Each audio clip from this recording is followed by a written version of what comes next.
see them lashes popping. Hey, girl.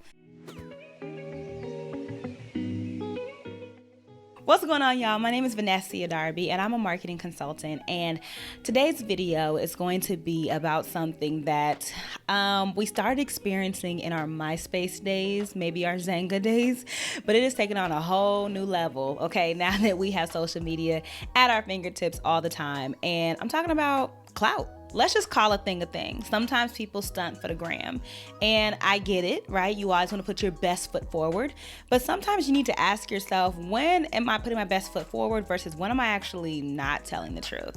And that all depends on how you want to use social media. So for me, social media is great because it's a great platform, almost like a distribution channel for me to get my message out there. I can share videos, I can share infographics, I can share pictures, whatever part of my life that I actually want to curate. Now, that doesn't mean that everything in my life is perfect, but it's just this part of my life I'm willing to showcase online. Sometimes people take it a step further by actually having a persona that isn't actually them. And it can be a little difficult to keep up with that, especially after you get over age 30, because there's no reason to stunt when you're in your 30s. Now, there's a couple of reasons why you can't depend on the internet to define your personality. I mean, you could, but there may be a few reasons that you want to take into consideration why you shouldn't. The very first thing is that the internet changes all the time. All right, changes all the time. I was telling my friend the other day, I'm not about to be out here doing a whole bunch of TikTok dances. This may be where my MySpace ride comes to the end, right? 10 years ago, Instagram was barely hosting 15-second clips, and now they have Reels, and now they have IGTV, and all these different things that didn't exist. So if you want to keep up with the trends, by all means, but don't feel like you have to only do what's hot in social media, because in 2 to 3 years, it's probably going to change. Another thing social media does is that it actually doesn't tell the truth. So this whole video is based on clout and potentially not telling the truth online. And so you don't want to base where you are in real life off of what you see on the internet. I mean, we've seen it in Fire Festival, we've seen it in Bad Vegan, we've seen it in, what's the other one? Tinder Swindler, okay? People out here just capping. If you base your truth off someone else's lie or someone else's story, then you may be stuck when you find out that their truth is not actually their truth. And so find out who you are before you go parading around on social media, because you may think that something is one way when it really, really isn't. Another thing social media has the potential to do is to magnify your insecurities. Now, we all have insecurities. We all have our own struggles. No one is exempt.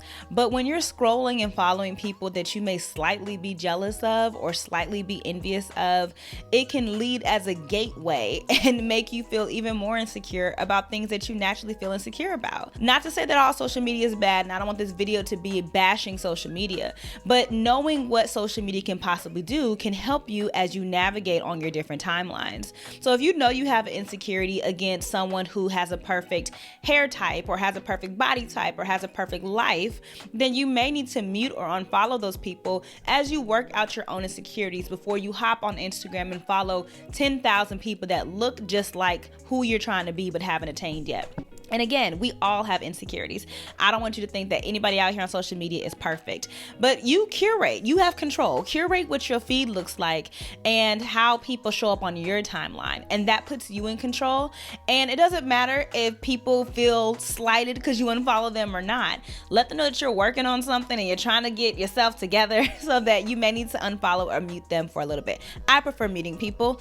If I know I'm working on a book and a celebrity just launched their book, or if I'm working on a course and a celebrity just launched their course, maybe me following them isn't the best thing for me to do at this time. So you want to be realistic and take that into consideration. And the last thing I want to share with you, and this may be a whole separate video, is that you're not always winning, right? And whatever winning looks like to you, winning for one person could be having a healthy mind, body, and spirit.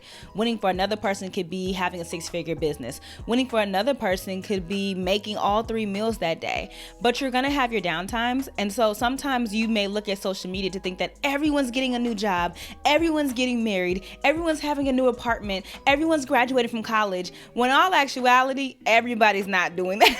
Everybody's not doing that. So be careful when you're comparing, because you may be in a sowing season and they may be in a reaping season. It doesn't mean one is worse or one is better. You're just at different points in your life. All right, y'all. I hope that video helped you. There's just a couple reasons of things to be mindful of on social media. Remember, it's just a tool. It's not good or bad, but you have the power to decide how you use it at the tip of your fingertips. All right. Thanks so much for watching this video. I hope you enjoyed it. Have a fabulous rest of your week. And remember to always speak life. Peace.